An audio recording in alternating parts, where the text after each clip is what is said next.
Okay, welcome. Sarah, how long have you been an agent? I haven't had you on one of the classes before. This is fun. I've had my license since 2012. Okay, cool. And how long have you been active? I only started using it probably 5 years. Okay, very cool. Welcome. Well, it's good to have you. I know it's spring break this week for a lot of people, so it'll be a fun, smaller, quiet class today, and that's great. Okay, so Sarah, since I haven't met you before, I'm just going to introduce myself. My name is Shantel Reitz. I'm an alignment coach. I do speak internationally all over the world. I'm a life and business coach, a business owner, run all over the place, and like to have a good time. So in a nutshell, that is a little bit of who I am and what I do.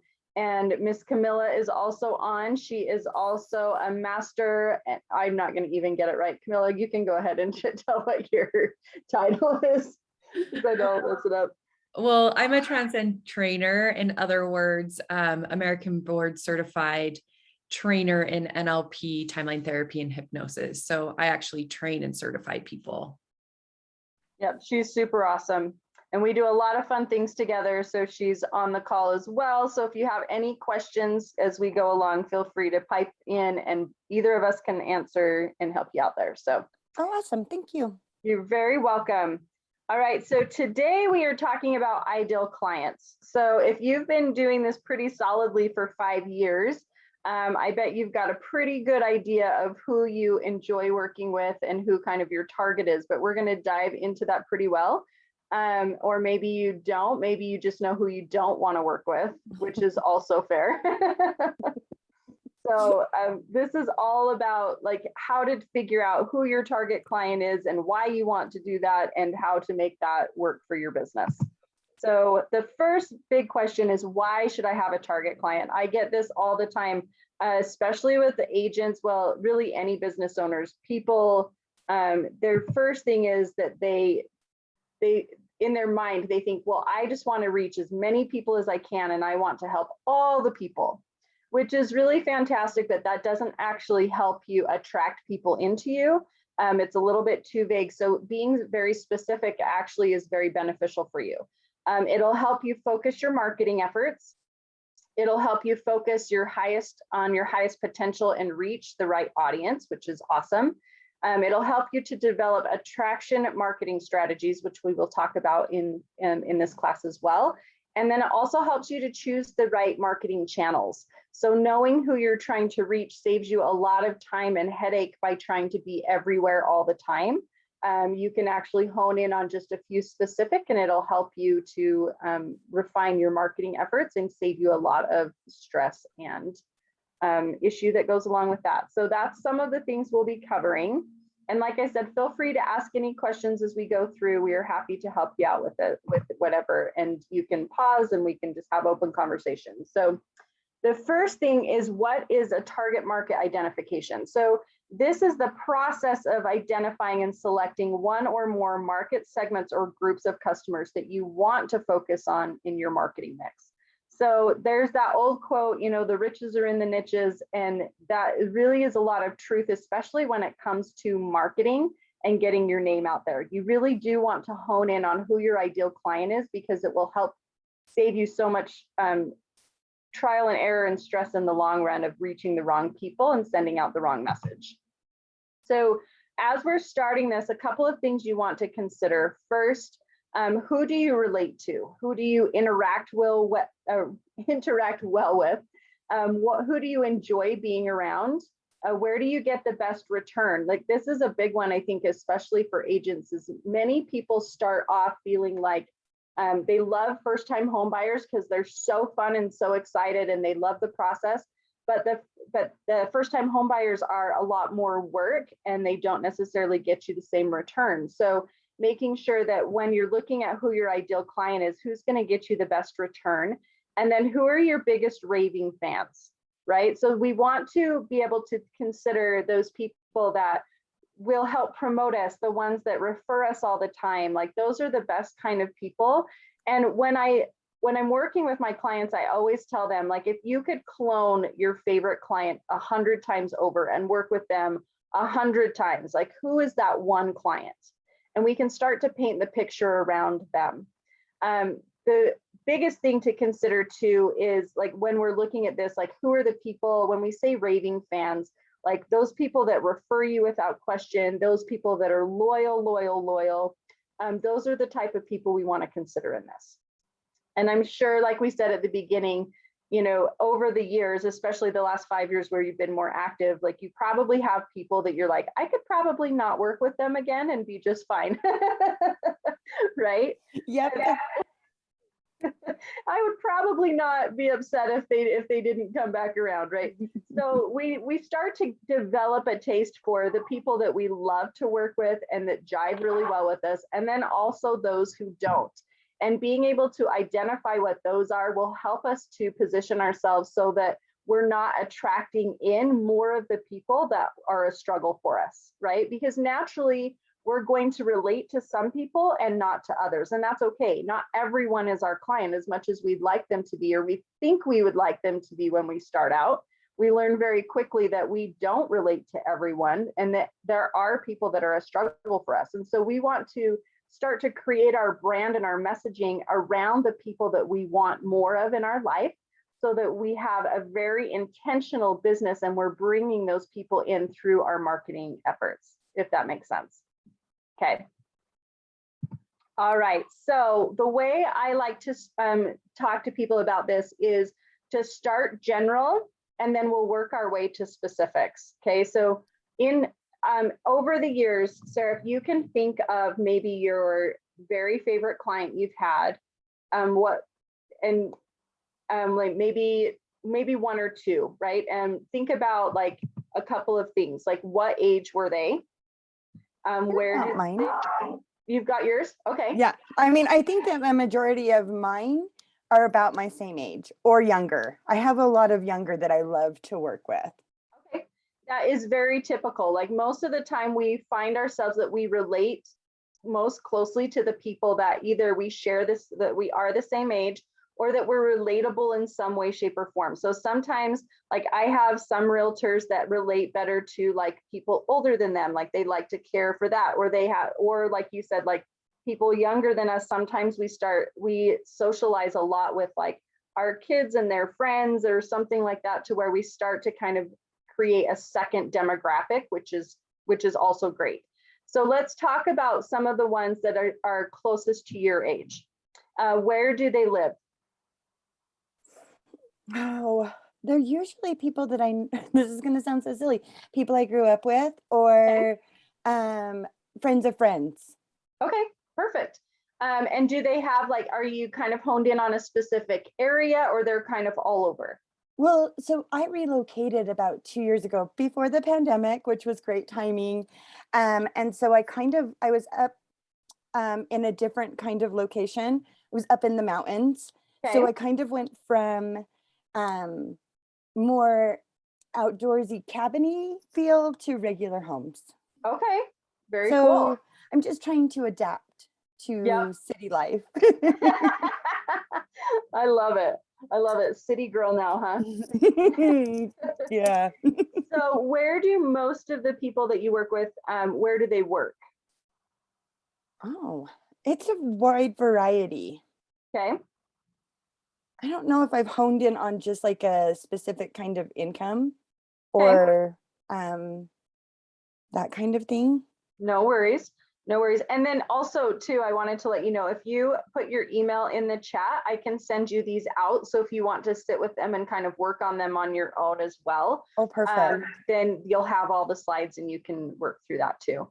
And then other thing too, like, what do they like to do? So like you talked about moving from the mountains to the city and kind of adapting to that. Like that's a pretty good example of two different quote unquote lifestyles of things that make you relatable to people. So being able to talk about those things, you know, sometimes I think the city people still enjoy some of those mountain things. Like, we like to get out of the city a little bit. We like to kind of go and do those things. But being able to hone in on these general questions helps you to be able to determine your, like, what you can put out on social media, what kind of messaging you're going to put out, what things you're going to talk about that are going to resonate with people so that they buy into you as a person. And so being able to know these things is very, very helpful, even if it's pretty general, because once we move past these, we'll move into some very specifics, and I'll tell you why this is important too. So for me, one of the things that I do, one of the businesses I own is a fitness studio. So I'm going to give you an example here of the avatar that I use for my fitness studio. I actually have two, and I message and market to each of these. I like to give my names because I'm kind of a nerd like that, but for me, it helps me to think, like, when I'm posting something, that I'm actually talking to someone or having a conversation with someone, because that really helps me to hone in on that person and their needs and what's important to them. So for me, I have, like I said, two. The first one I've named Haley. She's 32 years old. She lives in the, like, within 5 miles of my studio. So I'm in Sandy. So she's just kind of on the border of Cottonwood Heights. She has 2 kids. She works full time in the emergency room at IMC Hospital. She's very on the go, and she likes to come into the studio to help her keep her physical body up, because she's got very demanding jobs and 2 little boys that keep her on her feet. So she comes to work out for her sanity and to help her maintain her lifestyle. The other that I have is Jane, and Jane is 46. She lives on the border of Sandy Draper. She's been a stay-at-home mom for her whole life, and her last kid is just about to graduate high school. So her husband works, she's at home, and she's just coming back to starting to take care of herself again. So she's been in mom mode for years and years and years, and is just trying to kind of regain who she is and get back into the things that make her happy and that take care of herself. So I've broken it down to two very specific things that way I can hone in on my messaging. So when I'm posting something for the studio, my thought is, like, am I speaking to Jane? Am I having a conversation with Jane, or am I having a conversation with Haley? And what does that conversation need to look like? And those are 2 very different conversations, right? Yeah. And I want you to notice too how specific I was on their ages. Like I said, Haley's 32, Jane is 46. So I know exactly how old they are. And that's also something that most people, when they start diving into this, they'll give age ranges, right? Like, like my clients are 45 to 55, and they, blah, blah, blah. Well, the problem is, like, a 45-year-old and a 55-year-old have very different needs. They have very different concerns, very different everything. And same with even, Haley 32, Jane 46. They're not in that 35 to 45 swing, because they have, like, those are 2 very different needs. Haley has young children, Jane's are almost gone. So they have very different things that they're focused on. So I really like to hone in and be super, super specific on even the ages, where they work, what they like to do, all of those things, because then I'm really honing in on what matters to them. Okay. And then once we have that lined up, these are some other questions that we can start to consider as we're mapping out what our client looks like. So the top one here, where are they at online? This is a really big one. Because if we're trying to be, like we said, all the places at all the time, we're really going to be diluting our efforts, because we're trying to do too much at once. So really, if we know how old they are, we know what social media channels they're going to be on, and I can really hone in and pick a couple that are going to be most beneficial to me, versus trying to spread too thin by doing too many things, right? Yeah. Who influences their buying habits? So this is another one. If I know that, with Jane, if she's used to, maybe her husband is a little bit more involved in what she spends on, and maybe she's not, right? Same with Haley. If I know who's influencing their buying habits, and if we're looking like at real estate, like, do they talk to their parents about things? Do they consult with their friends? Do they consult with, like a mentor of some kind? Like, who is involved in influencing them in their buying habits?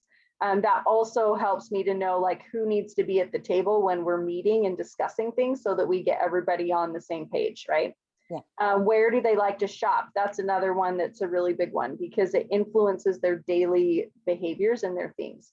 What's important to them? This is another big one that helps us to determine if we're relatable, what's going on, all of that kind of stuff, right?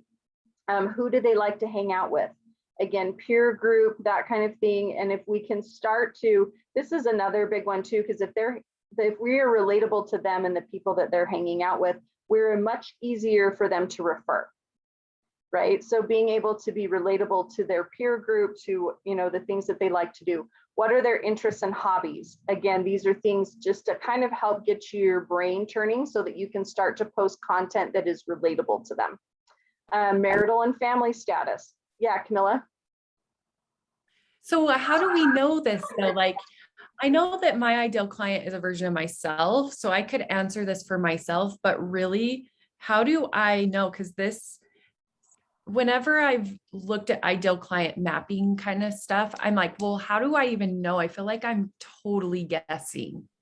Well, sometimes we are, and I think that depends on where you're at in your business, right? If you are brand new, you may not have some of the history to bounce this off of. So like, if, where Sarah's like, yeah, I've been an agent for 5 years. I know who I like. I know who I don't like. She can actually choose a client that she's worked with and base this off of that client. If we don't have that history, the beautiful thing is we get to create it. And we can use ourselves as a back point, as a stopping ground there because, or a backstop there, because we want to be relatable. And some part of us is always going to be part of our ideal client in some way, shape, or form. So pulling from things of yourself is totally fine. So it's just kind of like, who do we want to create and who do we want to bring more into our lives? And so if we don't have someone that we're directly referring to, we can really use ourselves or create what we want more of in our life. Does that make sense? Okay. Yeah, that's helpful. Cool. So I could even so basically what you're saying is I could ask lots of my clients, like one day I sat down and wrote down 5 of my most favorite clients, but there was something missing in each. So I pulled out the thing that I loved about each one, and then it like created something. Yep. Okay. Absolutely. Cool. And I think it's important to know what you want in the client, but also what you don't want, right? So you want to make sure that we don't want to attract more of the things we don't want. So like when I'm marketing for the studio, I'll use this as a really simple example, but a lot of the times when I'm doing a campaign, I want to stand out and be different. So I always will tell you, like, look at what your competition is doing or saying, and in some way do something different or the opposite.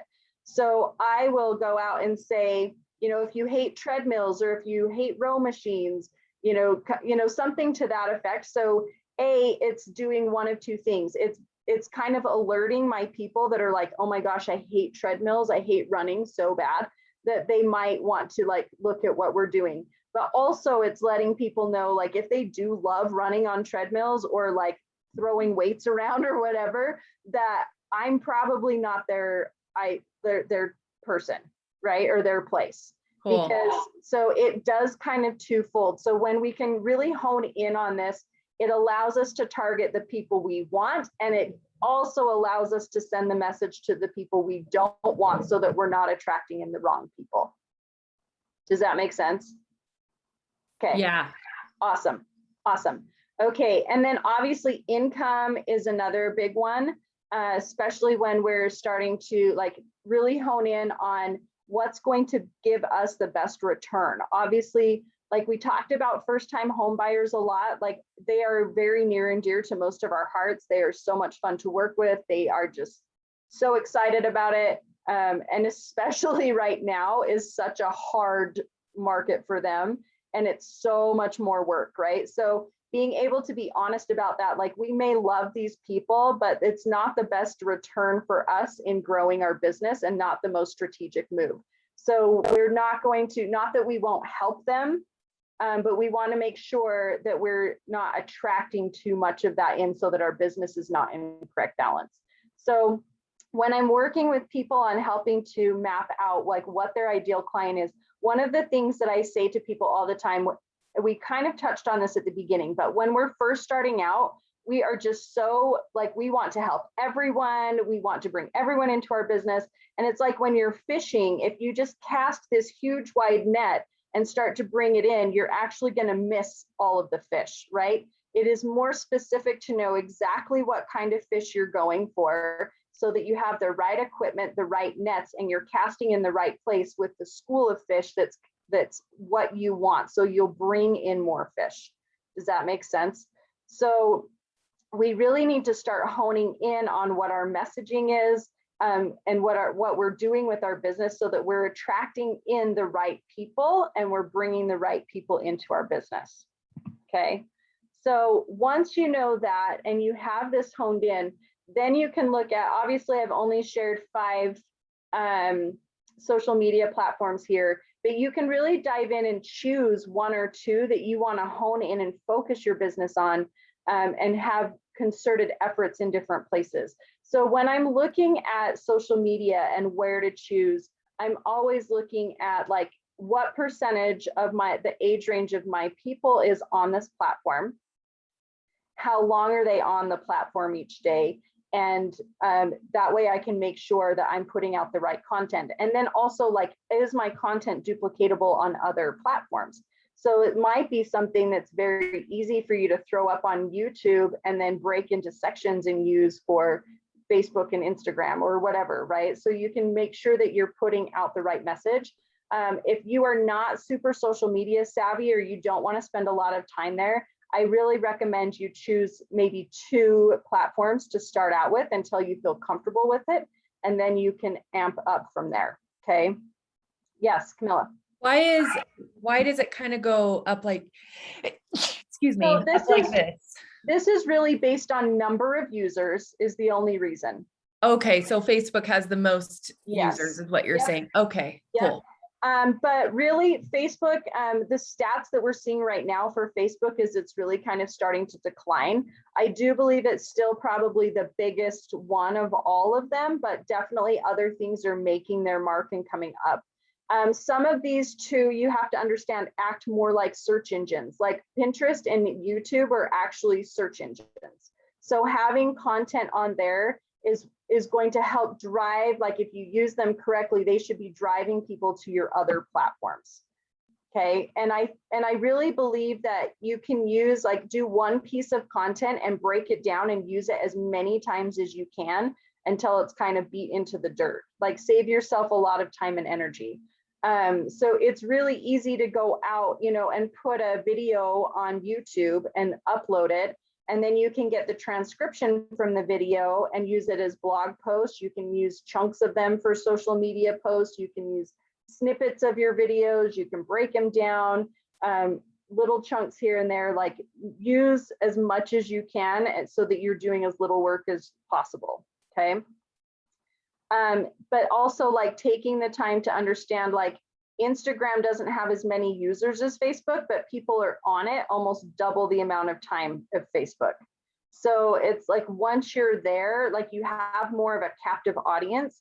So learning how to work with the strengths of each social media platform in your favor is really such a great way to go.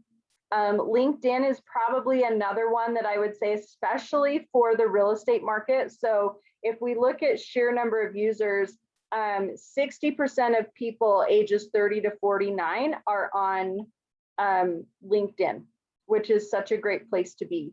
And they're not on there for very long. So the content that you choose to put on there needs to be very, very intentional and specific, but you don't need to be on there as often. Does that make sense? So it's kind of breaking down the different platforms and what you need, and how you should show up in each of them, if that makes sense. Yeah, Camilla. I still haven't really figured out LinkedIn and like what people are looking for on LinkedIn. LinkedIn is kind of this weird thing. So it's definitely more business driven. So people are going to be looking for content that is more geared towards a professional type persona. However, that being said, they are trying to shift it to be more and more interactive, and things like Facebook. Like now when you're on it, you'll see it is getting to be more like, oh, so-and-so liked this. This is so-and-so shared this. The benefit is that not nearly as many people share things on LinkedIn. So when you do, you definitely have a better, more captive audience. But it has to be content that is more professional and business related, if that makes sense. Yeah, that's helpful. Thank you. Okay. Yeah, you bet. And you don't have to post there like every day. It's not like, you know, Instagram and Facebook that are like post here 3 to 5 times a day and blah, blah, blah. Like once or twice a week is completely adequate. Really? Why is that? Just because there's not as much on there and not as much content on there. So when you post stuff, it's going to get more visibility. Oh, yeah. Almost as much as visibility as like Facebook and IG. Yeah. Posting once versus 3 to 5. Right. But I feel like it's also more people's actual target demographic, like, especially when we're talking about real estate, right? The people that are on LinkedIn are professionals that have jobs. So it's more the people that you want seeing your content. So it's like if I had, you know, $500 to spend on marketing, and I spent it, and I'm not saying to spend the money on LinkedIn, but just giving an example. If I had $500 and I could throw it out there and target 500,000 people, that's great. I'd reach 500,000 people one time. But if I took that $500 and concentrated it into 50 people, and I was able to reach those 50 people, you know, 10 times, I spent the same amount of money, but those 50 people I was able to reach more effectively, and they're the people that I want to get in front of. Does that make sense? Yeah. So it's more of a concentrated effort that yields a better return. Okay. If that makes sense. Yeah. The other thing I would also throw in here is Google My Business. If you don't have a business profile for your page, that is definitely one that you can use that acts to help up your search engine stuff through Google. It helps make your business more credible, and then people can actually find you on Google versus just your website alone. So there's a lot of things you can add in there as well. But just like I said, be really specific about it and spend the time where your audience is and where you're getting the most return on engaging with that audience. Does that make sense? Okay. Yeah. Cool. All right. Okay, so let's talk about standing out from your competition a little bit. So once we understand who our demographic is, then we can really hone in and start talking about attraction marketing. So attraction marketing is the idea that we want to bring people to us based on what we're putting out there, right? So one of the examples that I'll give, again, just using real estate, if I was a brand new realtor and I sign up, I know in Salt Lake County alone, there's something like 11,000 agents, right? So Sarah's laughing because we know it's true. That's not even the whole state. I think the whole state has like 26 or 7,000, give or take a little bit. And I think we grew like 5,000 last year alone. Oh, good. Excellent. Just minimal. It's fine. It's fine. So there's no competition out there, right? Well, the thing is, every single agent goes out there, and especially when they just start, they'll put out posts all the time of like, hey, I'm in real estate. If you know anyone that's looking to buy or sell their house, have them call me, right? How many of you have ever seen a message like this? Sarah, I saw the eye roll, right? Camilla's saying yes. So the problem is you now have 27,000 people saying the exact same thing that you are, right? And this is where honing in and having a niche can be very, very beneficial, because you can actually position yourself to draw people into you. So let's say I was a brand new agent and I started messaging and putting out campaigns that said things like, you know, I just got my real estate license. My grandmother a few years ago had the most horrific experience selling her home when she was transitioning to senior living. And I just knew in my heart that I needed to be a voice in the market to take care of people that are going through that phase in life. So I am focusing on making that transition as smooth and painless as possible. So if you know anyone that is looking to make that move, transition into a higher level of care for themselves, and they want that extra, just that extra love through the process, please send them my way. Right? So what that does is it actually twofold. One, you're not saying the same thing that every other real estate agent in the world is saying. Two, you're actually putting out something that's going to tie into people's emotions, and it's going to trigger someone's thoughts, right? So if I'm reading that, I'm thinking, oh my gosh, my cousin just told me that they're ready to help his dad make that move. Like, then you can refer, like, it actually triggers your brain to think of someone to refer to you. So that is the power of attraction marketing. When we can hone in on our message and we can really refine down who it is we want to connect with, then we can start putting out messages that will bring people to us instead of just blanketed where nobody knows what, we don't stand out from anyone else, and there's no reason for someone to send someone to us. Does that make sense? Okay, so when you're doing this, the way that you attract people into you is to customize your messaging, craft stories that will draw your client to you, and we do that through emotion and connection, okay? So those two things are huge, huge, huge. If we can tell pieces of our story or give messaging about pieces of ourselves that have some emotional piece to it, that's actually going to draw people to you. So the only way you can do that is by knowing exactly who you are and exactly who you want to bring into you. And then you can start talking directly to that person, right? Always using, I say to that person, but using stories. Camilla and I have had many conversations about this, right? Talking from your perspective, not at or to someone. So you want to always be sharing pieces of yourselves, talking about your story, and giving people things that they can emotionally connect and relate to. Does that make sense? Cool. Okay, so in a nutshell, that is really kind of the gist of these things. So here is my contact info here. Like I said, if you'd like these slides so that you can dive a little deeper on this, please throw your email in the chat, and I'll make sure we get them out to you. And yeah, I'm happy to answer any other questions here. I'm going to stop share here, and we can stop our recording.